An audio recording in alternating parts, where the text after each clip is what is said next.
Hey everyone, KA24DER here. Welcome back to the garage. Today we're working on the 240 again, getting it ready for its first autocross since the upgrades.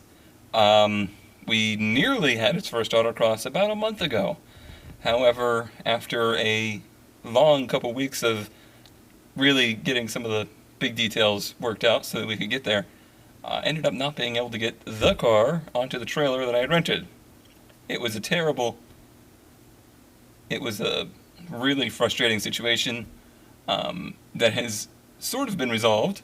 Thor, who you guys know as the owner of the Supra, has purchased a trailer that I'm now helping him try to get refurbished so that we can use it for an autocross that is in a week and a half, I think. So hopefully we can get that taken care of and we can actually get the car to the event. Now, there's nothing saying that I couldn't just drive the car to any kind of event, really. It's still perfectly street legal. There's no issues there. It's a little bit on the loud side, to be honest. It certainly draws attention in that way, but that's no different than before. But yeah, it's got a tag, it's got insurance. The biggest thing is just the unprovenness of it. I want to be able to go there, really shake down the car, feel confident that I can push it, and find out what its limits are. Find out, what are the things that I need to be focusing on now that it's running. And the way I have this set up is everything that has to do with this swap, if you will, or this supercharger setup, has to do, or was all on an existing engine, and was all running, was all previously, a setup that sort of worked. My setup is slightly different, but what I've done is try to mirror what it was like before as closely as possible on my car. And there's just some differences in there that I can't change, like the compression ratio of my engine is higher. The tightness of my engine is higher, and what I mean by that is its actual compression numbers are higher. It has, a tighter engine, a newer engine. And there's just a plethora of other little variables that could make my engine and my setup behave differently than it did with his, for the better or for the worse. But with all of those things in mind, there was just no way I felt comfortable driving the car there. It's a 60-mile trip one way on highways and busy roads, busy roads in town, stuff like that. It was not worth the risk.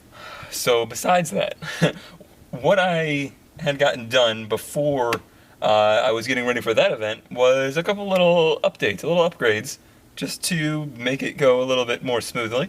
Let's look at some of those.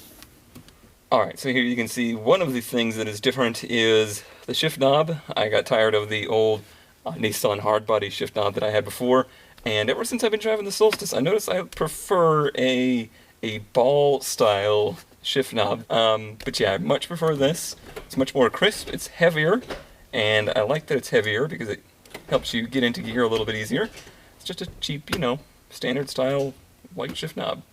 It's not, the obnoxious ones that most JDM carbros are using. And the more, I guess, obvious thing is the fact that there is a phone here now. And that is velcroed into place. This is an old phone that I have. It's an old Samsung Galaxy S3. And the reason I have that there is for this. And that is an adapter to take from the Megasquirt to a phone micro USB. So when we plug this in and turn on the car, or at least turn on the power to the computer, it says, hey, I know this thing, and brings up Shadow Dash. Shadow Dash shows you everything that you would see on the laptop that we had before, so you can customize all of this. Plus there's other things on it too, like it gets GPS data from the phone, it gets your G's and things, with the sensors in the phone. And you don't even need a data network or anything like that, it works just off of its normal functions. So that's really cool. I can see I have it set up right now, and this is all changeable. This is TAC, air-fuel ratio. Here I have the manifold air temp, which is something that I've really been paying attention to. Up here we have coolant temp, and then this is a chart of the air-fuel ratio, so I can see that as it goes by. Then some other small stuff there, but all of this is changeable, and there's different dashes if you want them. It's pretty cool. So in getting ready for the event, I have run the car a little bit more on the street, and if I have time, I will take it out another day just to go up and down the street a little bit, actually run it pretty hard. The only issues I've had is when I'm sitting in traffic, and when it sits in traffic, the manifold air temps get very high, and when the manifold air temps get very high and you get on it, you shove a lot of extremely hot air into the engine, and that's when it has either misfires or pre-detonation. I have a feeling there were misfires, not pre-detonation. However, it could have been either way. It's very hard to tell the difference, especially since the car is extremely loud. Very loud. It's very hard to tell, which kind of tones you're getting. But instead of worrying about pre-det, instead of fearing that we're having a knock issue, when we go to this autocross event, which will be at Amelia Island, which is a airport-style autocross, so it's a pretty small course, and honestly, it's one of the, not so much that it's easier on a driver, it's very hard on a driver, but it's much easier on a car than, say, the road course events. But when we go there, I'm going to be running this. And this is, now when you go to like the parts store, you get, you see little things of octane booster. Those raise your octane by about 0.1. Every point that they say they're adding to your octane is a decimal point, versus this can take your 93 up to 105. This is very potent stuff. This is unleaded formula. They have leaded formulas too if you have a car that you needed to run leaded, but leaded fuel isn't available anymore. But what we have here in Florida available at the pump is 93. Some places only 91, luckily here 93. But what I'm going to do for the event is bring it up to probably in the 98 to 100 ratio. And that has the effect of not adding power, but adding the safety zone. It makes the fuel harder to combust. That's the key. I think some people think it makes it easier to combust. It makes a bigger bang. It's only making it harder to combust in a more controlled explosion. So you want the explosion exactly the right time. The reason you would need that is either super high compression through a different compression ratio piston, or adding compression by boost. We're adding compression by boost and adding compression and adding heat with that boost. So higher octane fuel is a safety factor. It keeps the engine from pre-detonating. It's not making it more powerful. The confusing part there is you can make way more power with more octane, but that's only because your safety zone gets raised so much higher. You can run more timing, you can run more boost, you can run more everything because you have a higher safety net. I hope that makes sense, and I really kind of doubt that there's a lot of people watching this that might not understand octane, but if there was, then hey, maybe this helped. So there's a caveat to this. I need to mix this with my gasoline. And with that, you will add, let's see, we want to take it to, say, 98. So from a base of 93 to 98, we need to add 3 ounces per gallon, which means I need to know how many gallons I have in the tank. That's really hard to do to begin with. It's even harder to do right now. And why is it so much harder to do? Because you see that gauge right there? It has not worked since we swapped everything over. I talked to Grant, the original owner of the computer setup, and it worked on his car. For whatever reason, on my car, not working. So that's what we're going to try to do today. Diagnose why that is not working and maybe try to fix it.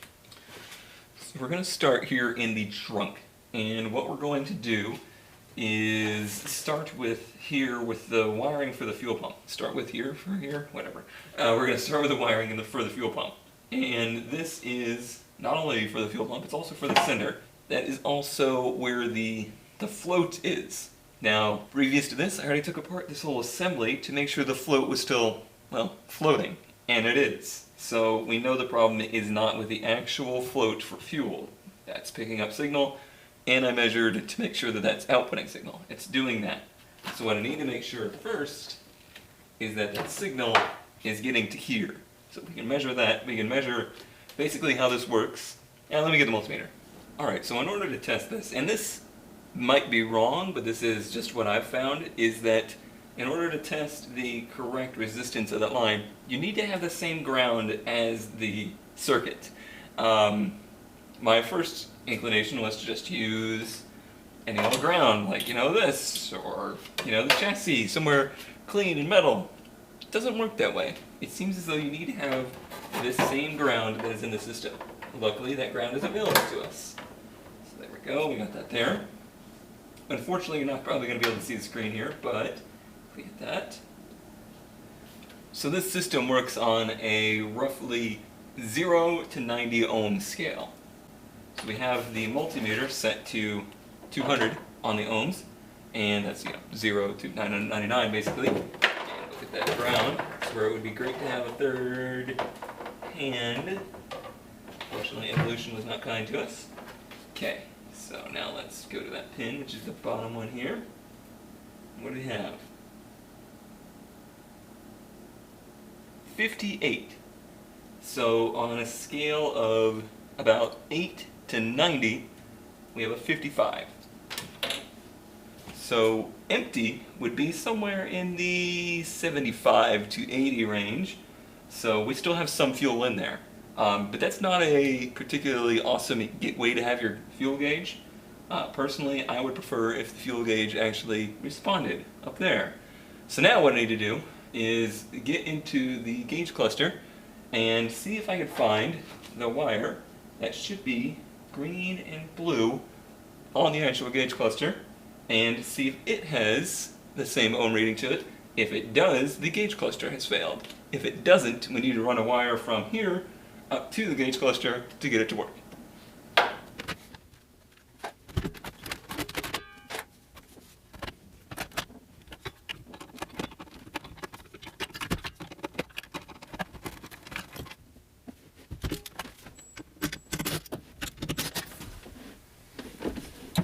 Alright, well luckily since this is a 240 and nothing is ever hooked up in one of these, that was pretty easy. So we're down to the cluster.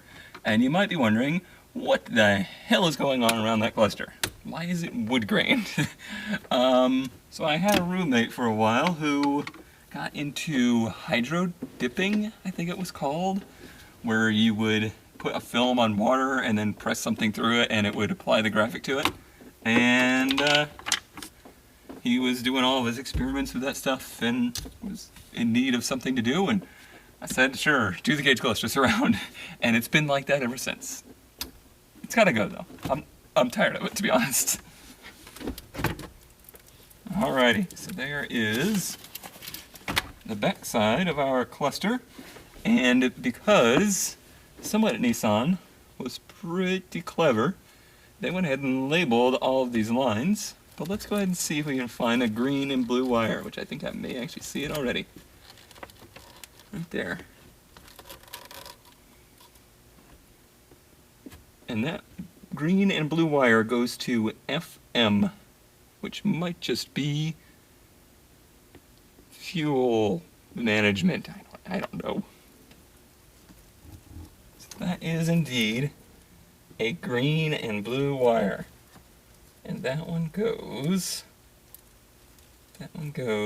to top right.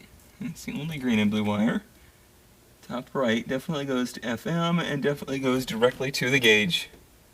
So that is definitely the wire we need. And what we need to do is work some magic, because this will only give us the resistance we want if we have the same ground, like I said before. We don't have the same ground up here, do we? How can I mean, I would love to even just test the continuity from here back to there.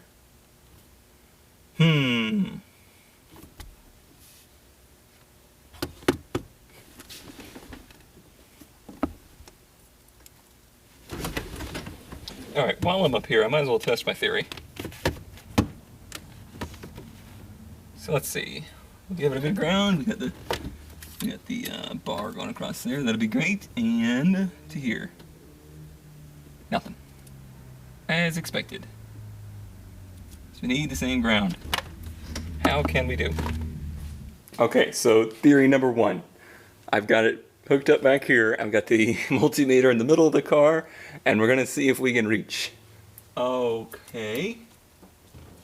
And that as much as I can get here, yes. Oh, that could not be closer. Maybe 3 inches. That's just rude.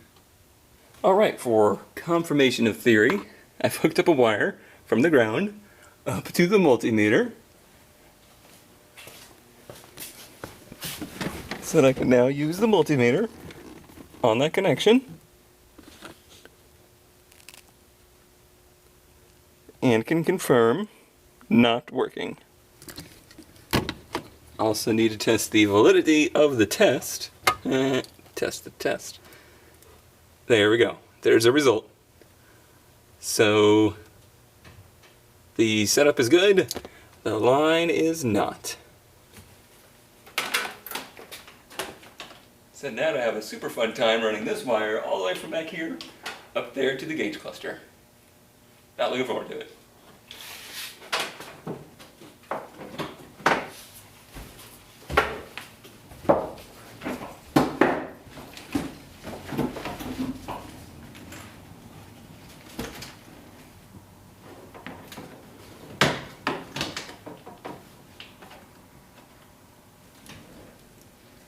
You know what the scariest part of owning and working on a 240SX is?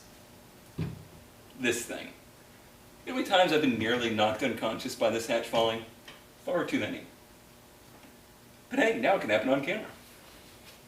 Don't worry, this is a very strong piece of 1x3 lumber, barely holding it up. Well, it's all back together. And...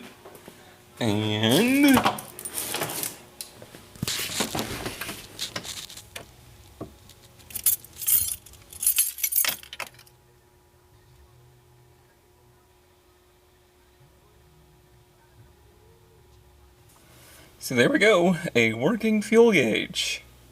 And guess what? Everything I did had nothing to do with the problem. So as a rundown, because some of this didn't end up being on camera, I ran the wire to connect the fuel sender up to the gauge, and nothing changed. So I performed the test at that point, after taking the dash apart and everything like that, to ground the gauge out so that you could see if the gauge works, because with pure resistance, ground, then you should have full. It did indeed work.